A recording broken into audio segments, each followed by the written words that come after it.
புதுக்கோட்டை மாவட்டம் ஆலங்குடி சுற்றுவட்டார பகுதிகளிலும் பலத்த காற்றோடு பெய்த கனமழையால் அறுவடைக்கு தயாராக இருந்த வாழை மரங்கள் சாய்ந்து சேதமடைந்திருக்கின்றது. கூடுதல் தகவல்களோடு நமது செய்தியாளர் ஷேக் அப்துல்லா இணைகிறார். ஷேக் அப்துல்லா, எவ்வளவு ஏக்கரில் இந்த வாழை மரங்கள் பயிரிடப்பட்டிருந்தன? எந்த அளவுக்கு பாதிப்பு இருக்கு? புதுக்கோட்டை மாவட்டத்தில் நேற்று மாலை புதுக்கோட்டை மாநகராட்சி பகுதிகள் உட்பட மாவட்டத்தின் பல்வேறு பகுதிகளில் காற்றுடன் கூடிய மழை பெய்தது. குறிப்பாக ஆலங்குடி மற்றும் அதன் சுற்று வட்டார பகுதிகளில் சூறைக்காற்றுடன் சுமார் 1 மணி நேரத்திற்கு மேலாக மழை கொட்டி தீர்த்தது. இந்நிலையில்தான் இந்த மழையில ஆலங்குடி அருகே காத்தன் விடுதி மற்றும் நம்பன்பட்டி பகுதிகளில் சுமார் 25 ஏக்கருக்கு மேல் சாகுபடி செய்யப்பட்டு அறுவடைக்கு தயாராக இருந்த வாழை மரங்கள் தாருடன் விழுந்து சாய்ந்துள்ளது.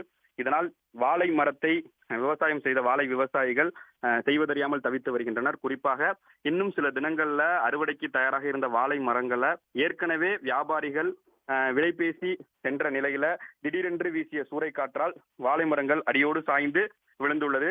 இதனால் மரம் ஒன்றுக்கு 250 ரூபாய் வரை விவசாயிகள் செலவு செய்து பாடுபட்டு தான் அந்த வாழை மரத்தை வளர்த்து எடுத்திருக்காங்க.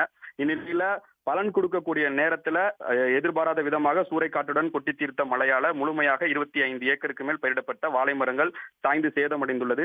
இதனால் விவசாயிகள் பேர் இழப்பை சந்திச்சிருக்காங்க. இதனால் உடனடியாக அரசு அதிகாரிகளும் வேளாண்மை துறையினரும் சம்பவ இடத்தை நேரடியாக ஆய்வு மேற்கொண்டு சேதமடைந்த வாழை மரங்களுக்கு உரிய இழப்பீடை பெற்றுத்தரணும். உரிய இழப்பீடு கொடுத்தால்தான் மீண்டும் நாங்க விவசாயத்துல ஈடுபட முடியும், இல்லாட்டி தங்கள் வாழ்வாதாரமே பாதிக்கும் அப்படின்னு விவசாயிகள் தெரிவிச்சிருக்காங்க.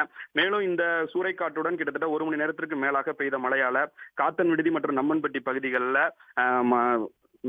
மின் கம்பங்கள் சாய்ந்து மின் கம்பிகளும் அருந்திருக்கு. இதனால மின் இணைப்பும் அந்த பகுதியில் தடைபட்டிருக்க நிலையில மின் வாரிய ஊழியர்கள் மின் இணைப்பை சரிபடும் பணியில ஈடுபட்டிருக்காங்க.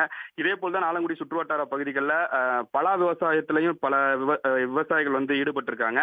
அந்த பலா மரங்களும் முறிந்து விழுந்திருக்கு. மேலும் பல்வேறு மரங்கள் முறிந்து விழுந்திருக்கனால அந்த பகுதியைச் சேர்ந்த விவசாயிகளும் பாதிக்கப்பட்டிருக்காங்க. உடனடியாக அரசு அதிகாரிகள் இதுல தலையிட்டு சேதமடைந்துள்ள பயிர்கள், அதாவது சேதமடைந்துள்ள மரங்களுக்கு உரிய இழப்பீடு பெற்றுத்தரணுங்கிறதா அந்த பகுதியைச் சேர்ந்த விவசாயிகளுடைய கோரிக்கையாக இருக்கு.